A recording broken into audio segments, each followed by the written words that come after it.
गुरुर्ब्रह्मा गुरुर्विष्णु गुरुर्देव महेश्वर गुरुरेव परं ब्रह्म तस्मै श्री गुरवे नमः।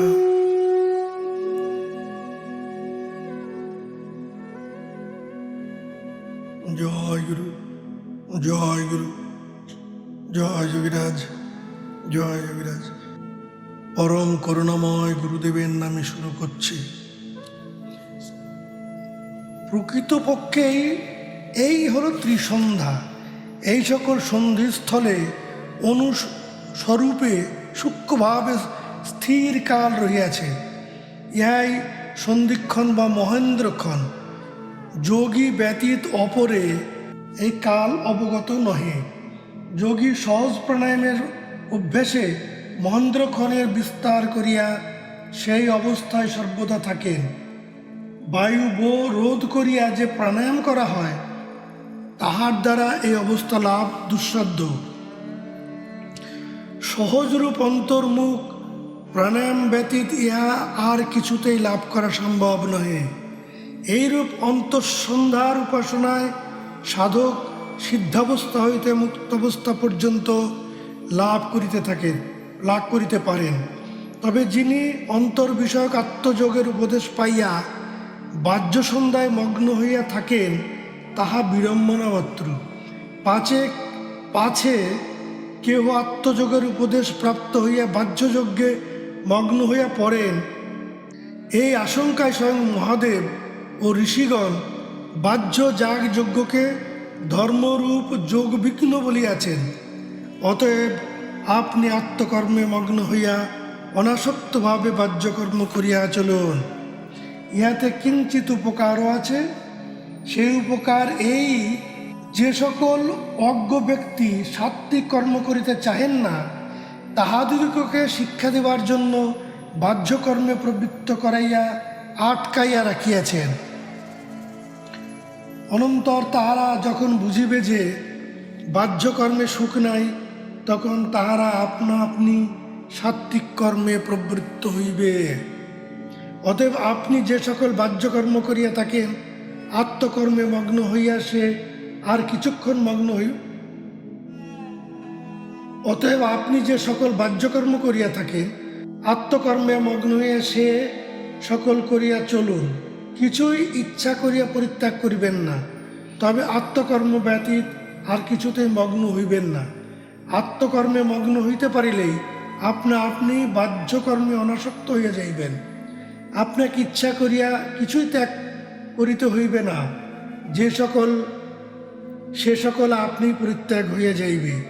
জোর করিয়া কোনো বিষয়ে পরিত্যাগ করিলেই অশান্তি হইবে, তাহা করিবেন না।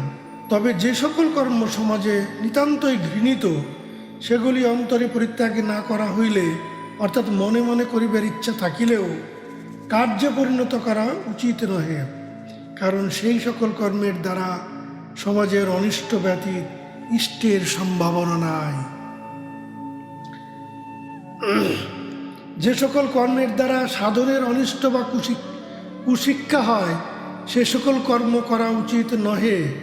অন্তরে সদিচ্ছা সকল গোপন না করিয়া উপদেষ্টার নিকট প্রকাশ করিবেন, তিনি তাহার উপায় বলিয়া দিবেন।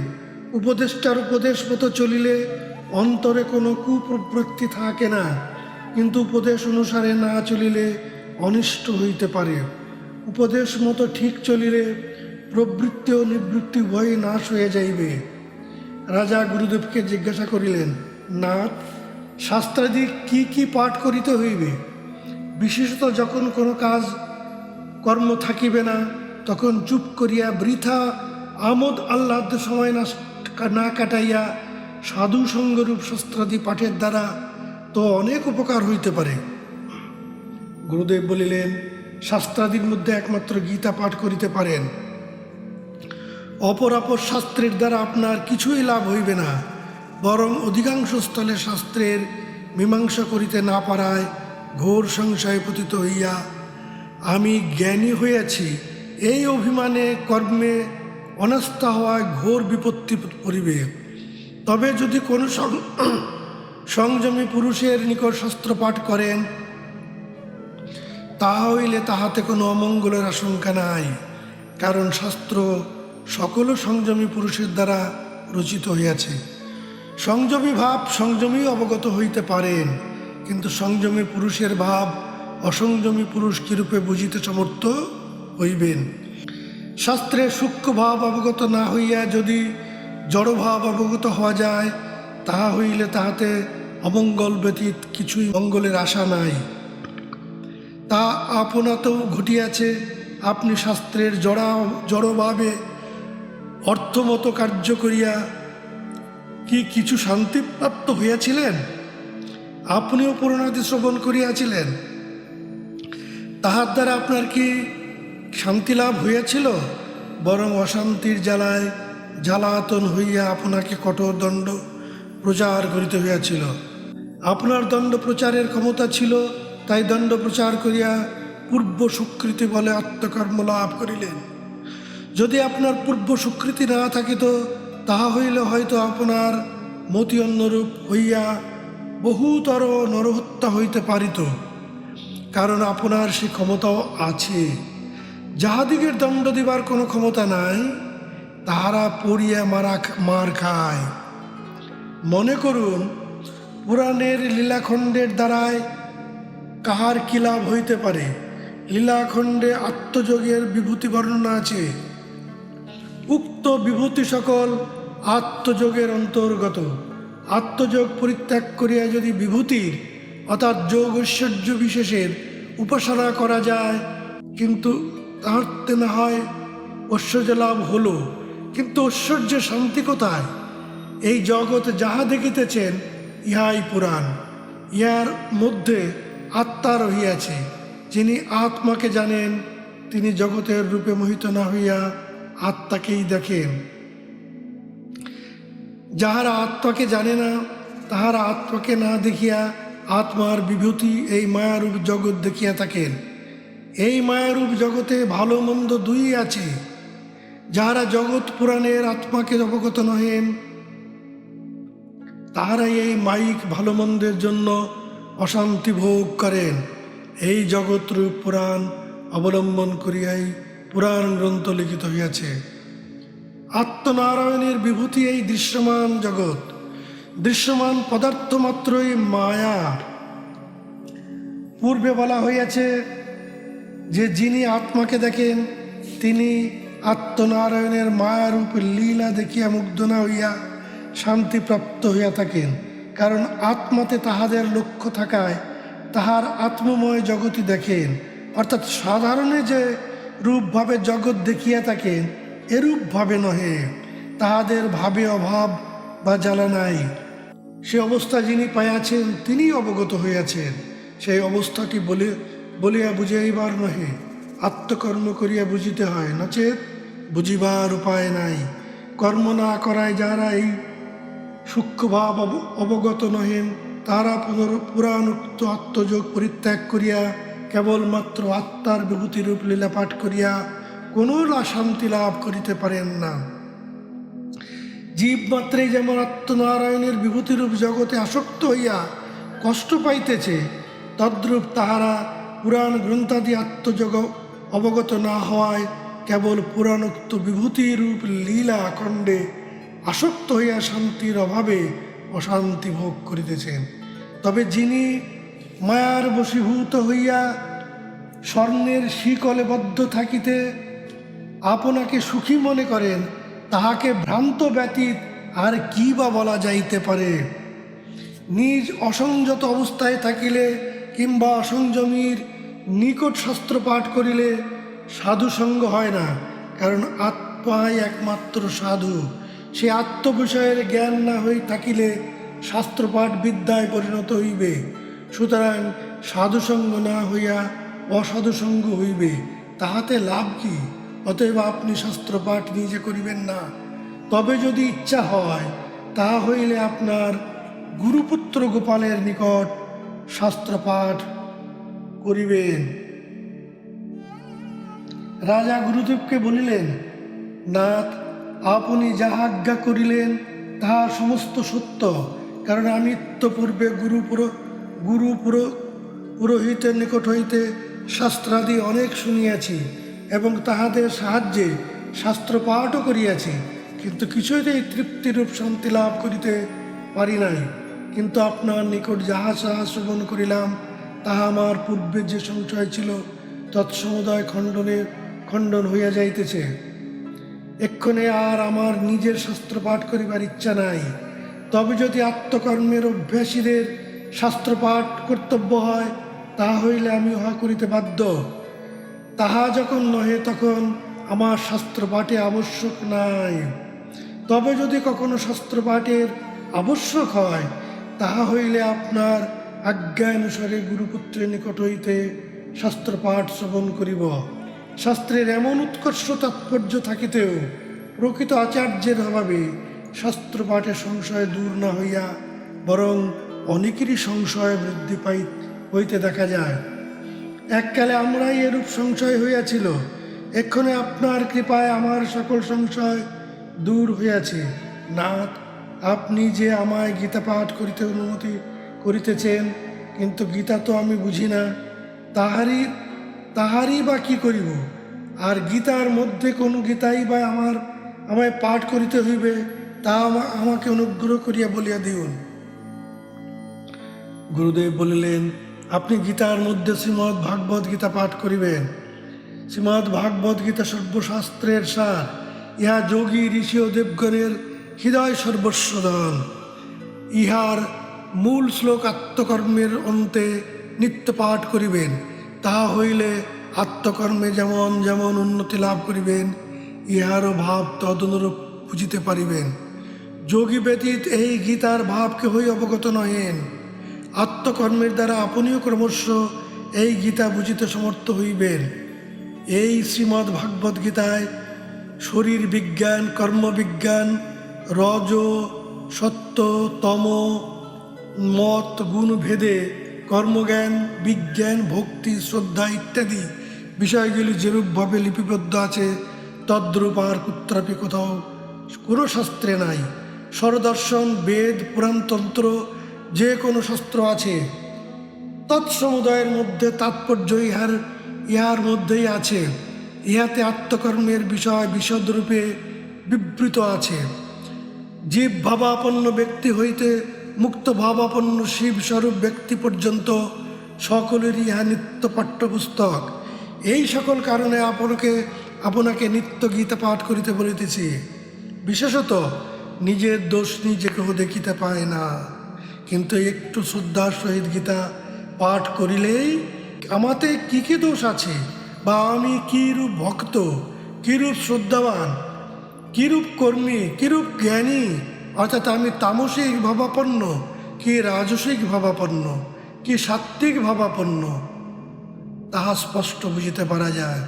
কিন্তু দুঃখের বিষয় এই যে ব্যক্তি আমায় দোষ দেখাইয়া দেয়, লৌকিক দৃষ্টিতে সে আমার প্রিয় কি প্রকারে হইতে পারে?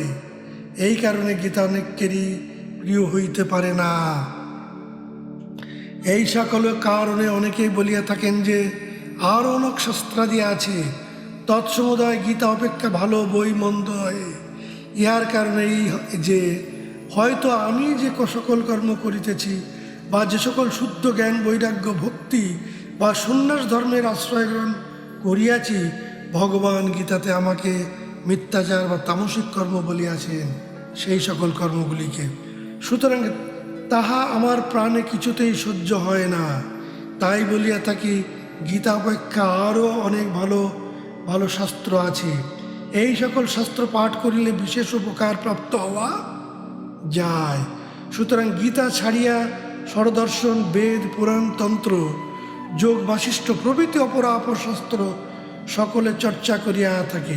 কিন্তু গীতোক্ত কর্ম সকল না করিলে দর্শনে যে অদর্শন হইবে সে বোধ আমার নাই। তাহা থাকিলে গীতাকে কণ্ঠে মালার ন্যায় ধারণ করিয়া গুরু উপদেশে গীতোক্ত কর্মে প্রবৃত্ত হইতাম।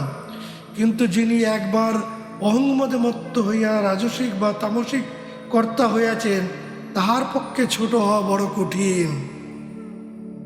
অতএব আপনি আপনাকে অনুজ্ঞান করিয়া, অর্থাৎ জীব মাত্রে আপনার গুরু, আপনি অনু অপেক্ষা অনু, ইহা সর্বদা অন্তরে রাখিয়া গীতাকে কণ্ঠে ধারণ করিয়া গীতোক্ত আত্মকর্ম যাহা পাইলেন তাহা করিয়া চলুন।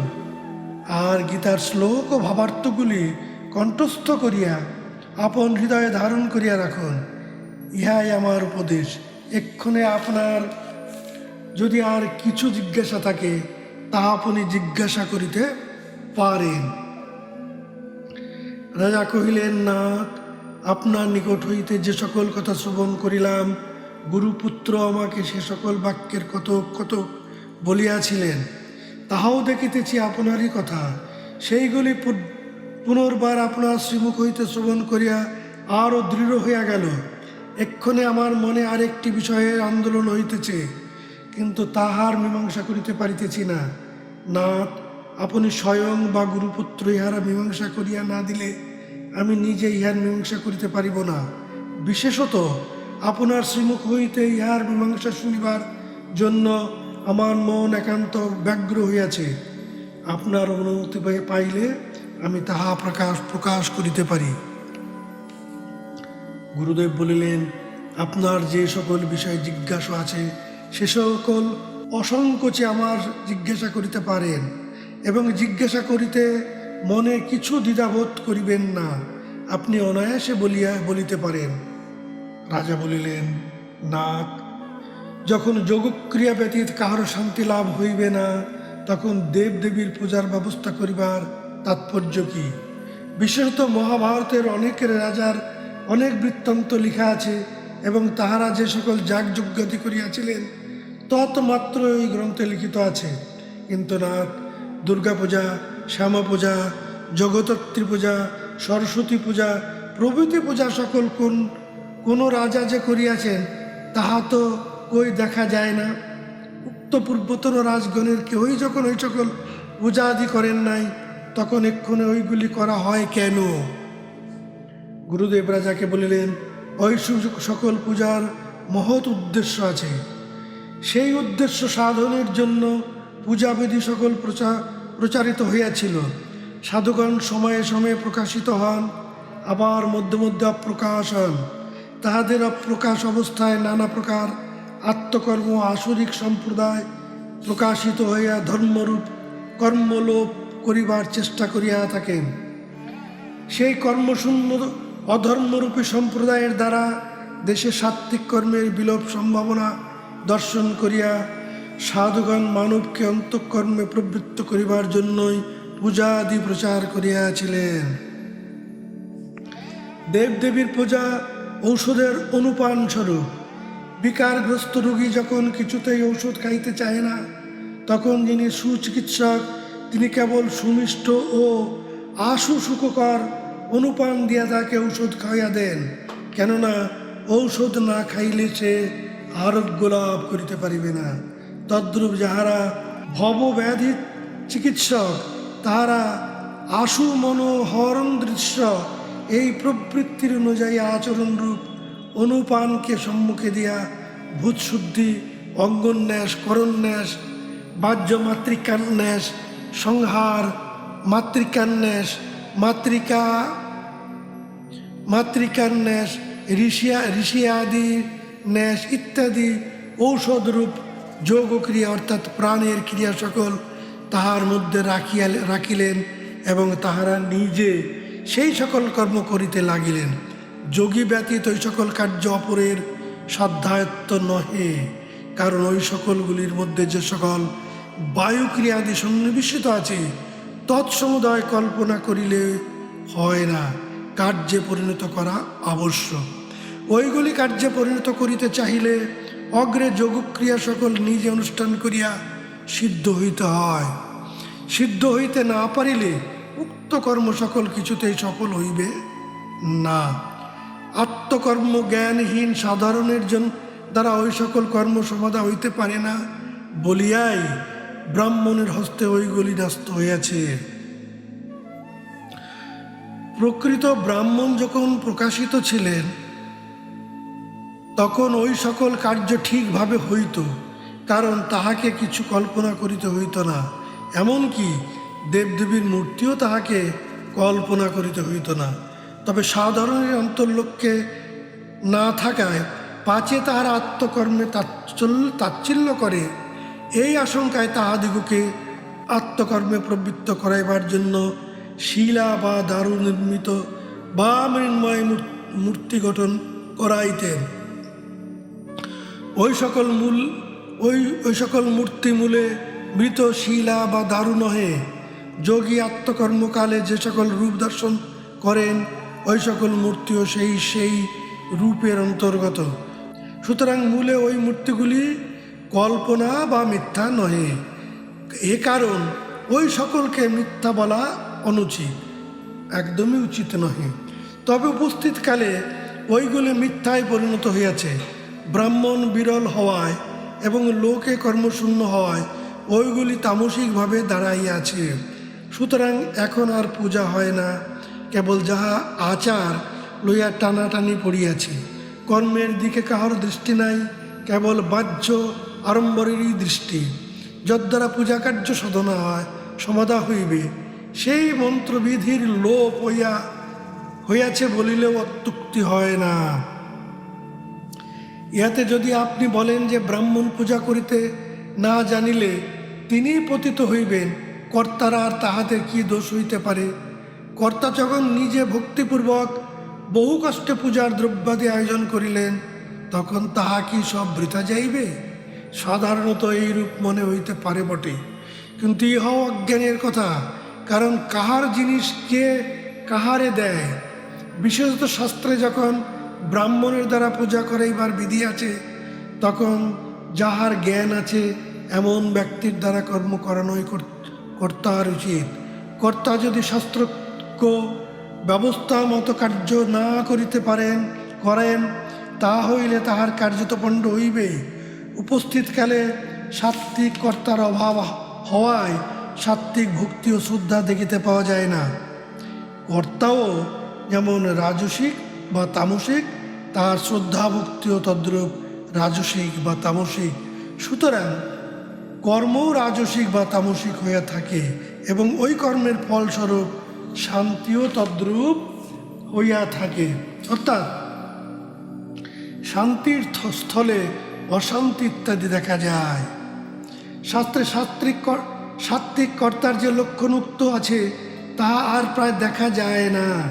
সাত্ত্বিক কর্তা হইবারও কাহারও চেষ্টা নাই।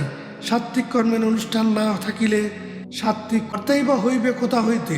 সুতরাং অধুনা রাজসিক বা তামসিক কর্তাই প্রায় লক্ষিত হইয়া থাকে।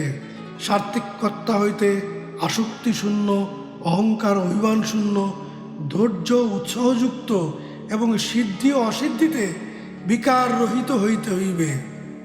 কিন্তু আজকাল এরূপ কর্তা প্রায় দেখা যায় না। রাজসিক ও তামসিক কর্তাই অধিক দেখা যায়।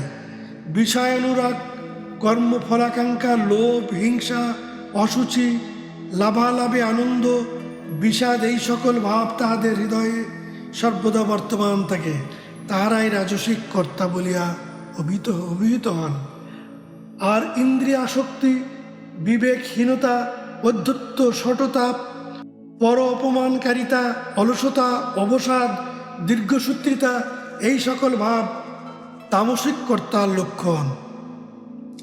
পূর্বে বলা হইয়াছে যে যদি কেউ ভক্তিপূর্বক কোনো কার্য করেন, তাহার কি সব বৃথা হইবে? তৎসম্বন্ধে এই কথাই যে সাধারণত লোকে যাহাকে ভক্তি বলে, তাহা বাস্তবিক প্রকৃত ভক্তি নহে। ভগবান আত্মনারায়ণে তন্ময় থাকি হইলে যে অবস্থা হয়, সেই অবস্থার নাম ভক্তি বা প্রেম। ইহা সাধন ব্যতীত হইতে পারে না। আমি যাহাকে প্রেম বা ভক্তি করিব, তাহার সহবাসে আমি যদি না থাকি, তাহা হইলে আমার ভক্তি বা প্রেম কি প্রকারে হইতে পারে? মনে করুন, একটি বালিকা যদি চিরকুরুণ কুমারী অবস্থায় থাকে, তাহা হইলে পতি সহবাসের অভাবে তাহার যেমন পতিভক্তি অসম্ভব, তদ্রূপ আমারও পতির অবর্তমান হেতু তাহার প্রতি ভক্তি হওয়া অসম্ভব। ইহাতেও যদি বলা যায় যে আমি পতির রূপ চিন্তায় মগ্ন হইয়া পতি সহবাস সুখ অনুভব করিব, তাহা হইলে পতির অদর্শন হেতু আমাকে পতির রূপ কল্পনা করিতে হইবে। কল্পনা সত্যও হইতে পারে, মিথ্যাও হইতে পারে। কল্পিত রূপের চিন্তা করিলে যে মগ্নতা হয় তাহাও কাল্পনিক মগ্নতা মাত্র। বিশেষত কাল্পনিক বিষয়ের চিন্তার দ্বারা কথঞ্চিত সহবাস সুখ হইলেও সে সহবাসে কোনো ফল লাভ হয় না। স্বপ্ন বিকারে যেমন সহবাস সুখ ইত্যাদি সবই হইয়া থাকে, কিন্তু ফলস্বরূপ পুত্র লাভ হয় না, বরং দিন দিন শরীর অবসন্ন ও ক্ষীণ হওয়ায় অশান্তি ও ব্যাধিগ্রস্ত হয় এবং আমাদিগকে অকালের কালগ্রাসে পতিত হইতে হয়। কাল্পনিক সহবাস সুখের পরিণামও তদ্রূপ ফলস্বরূপ প্রবোধরূপ পুত্র লাভ না হওয়ায় অশান্তি ব্যাধিগ্রস্ত হইয়া বিনষ্ট হইতে হয়।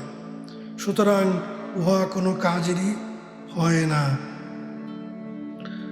কর্তা সাত্ত্বিক ভাবাপন্ন না হইয়া রাজসিক বা তামসিক ভাবাপন্ন হইলে তাহার কার্যের ফলও রাজসিক বা তামসিক হইয়া থাকে।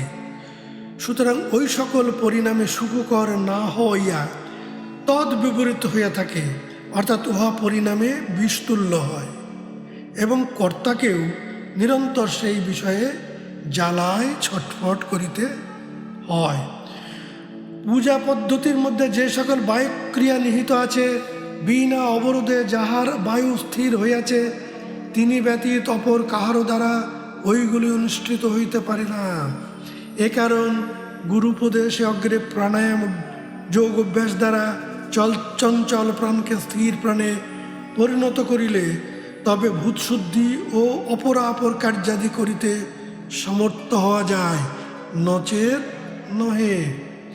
যোগাভ্যাস ব্যতীত পূজা করিতে গেলে যজমান ও পুরোহিত উভয়ই পতন নিশ্চয়। একজন অন্ধ যেমন আর একজন অন্ধের পরামর্শে চলিলে উভয়েরই পতন হইবার সম্ভাবনা, ইহাও তদ্রূপ। যে মহৎ উদ্দেশ্যে দেবদেবীর পূজা প্রচলিত হইয়াছিল, এক্ষণে তাহা ব্যবসায়ে পরিণত হইয়াছে এবং আমোদ আহ্লাদে মিলিয়া কিম্ভূত কিমাকার হইয়া দাঁড়াইয়াছে। বাহ্য বিষয়ে কিছু সুখ দিয়া জীবকে আত্মকর্মে প্রবৃত্ত করানোই পূজার উদ্দেশ্য, কিন্তু এক্ষণে তাহা বিপরীত আকার ধারণ করিয়াছে এবং অকার্য না হইলেও অকার্যে পরিণত হয়েছে। অতএব আপনি অন্তত আপনার অধিকারস্থ ব্রাহ্মণ পুত্রগণকেও যদি আত্মকর্মের অনুষ্ঠানে প্রবৃত্ত করাতে পারেন, তাহা হইলে আপনার রাজ্যের ভবিষ্যৎ মঙ্গল হইবে এবং জীবেরও উপকার হইবে। রাজার কর্তব্য প্রজার ধর্ম রক্ষা করা, কর্ম ব্যতীত ধর্ম রক্ষা হয় না। রাজা বা সমাজপতি ব্যতীত সেই কর্ম রক্ষা করা হয় না। অতএব লোকে যাহাতে আত্মকর্মের অনুষ্ঠান করে আপনার প্রাণপণে বিধি মতে তাহারই চেষ্টা করা উচিত। এক আত্মকর্মের অনুষ্ঠান ব্যতীত পূজা, যাগ, যজ্ঞ, ব্রত, দান ও আশ্রম ধর্ম সমস্তই পণ্ড হইয়া যাইতেছে। আত্মকর্মের অভাবে ওই সমস্ত রাজসিক বা তামসিক কর্মে পরিণত হইতেছে এবং দেশে অনাচার, অশান্তি প্রভৃতি যে কিছু অমঙ্গল দেখা যায়, তৎসমুদয়ী এক আত্মকর্মের অভাবে হইয়া থাকে। কথার ছড়াছড়িতে কিছুতেই ওই সকল অমঙ্গলের নাশ হইবে না। সকলে নিজে নিজে আত্মকর্মে অনুষ্ঠান করিলে তবে মঙ্গল হইতে পারে, নচেত কেবল তৎকথার আলোচনায় কিছুই হইবে না। পঞ্চম বর্ষের বালক হইতে অতি বৃদ্ধ পর্যন্ত সকলেই এই আত্মকর্মের অনুষ্ঠান করিতে সমর্থ। তবে বৃদ্ধাবস্থায় আরম্ভ করিলে সিদ্ধাবস্থা হওয়া কষ্টসাধ্য হয়, কেননা শরীরের অধিকাংশ সারভাগ ক্ষয়প্রাপ্ত হওয়ায় বৃদ্ধ প্রায় জরাগ্রস্ত হইয়া পড়েন। সুতরাং তাহার শরীরের বল, মনের বল কিছুই থাকে না, বরং দেহ মলপূর্ণ থাকায় মন অশান্তিপূর্ণ থাকে। এ অবস্থায় আত্মকর্ম অর্থাৎ প্রাণায়ামরূপ লাঙ্গলের দ্বারা দেহ কর্ষণ করিতে কিছু বেশি সময় লাগে। ক্ষেত্র কর্ষণ করা না হইলে বীজ বপন হয় না। একবার এই ব্রহ্মবীজ বপন করা হইলে কিছুতেই আর তাহার নাশ হয় না। সময় অভাববশত যদি ইহজন্মে সিদ্ধ অবস্থা লাভ না হয়, তাহা হইলে পূর্বাভ্যাসবশত পূর্বজন্মের সেই বীজ পরজন্মে অঙ্কুরিত ক্রমে তাহার বৃক্ষে পরিণত হইয়া পরে ফলদান করিয়া থাকে। তবে জরাগ্রস্ত অতিবৃদ্ধ যদি গুরু বাক্য মতো চলিতে পারেন, তবে তিনি ইহজন্মে জরাদি হইতে মুক্ত হইতে পারেন। কিন্তু দুঃখের বিষয় এই যে আজকাল প্রায় সকলেরই মুখে শুনিতে পাওয়া যায় যে বাল্যকালে আমার ধর্মকর্ম কি? ধর্মকর্মের সময় বাল্যকাল নহে, কিন্তু ইয়া নিতান্ত ভ্রম ধারণা।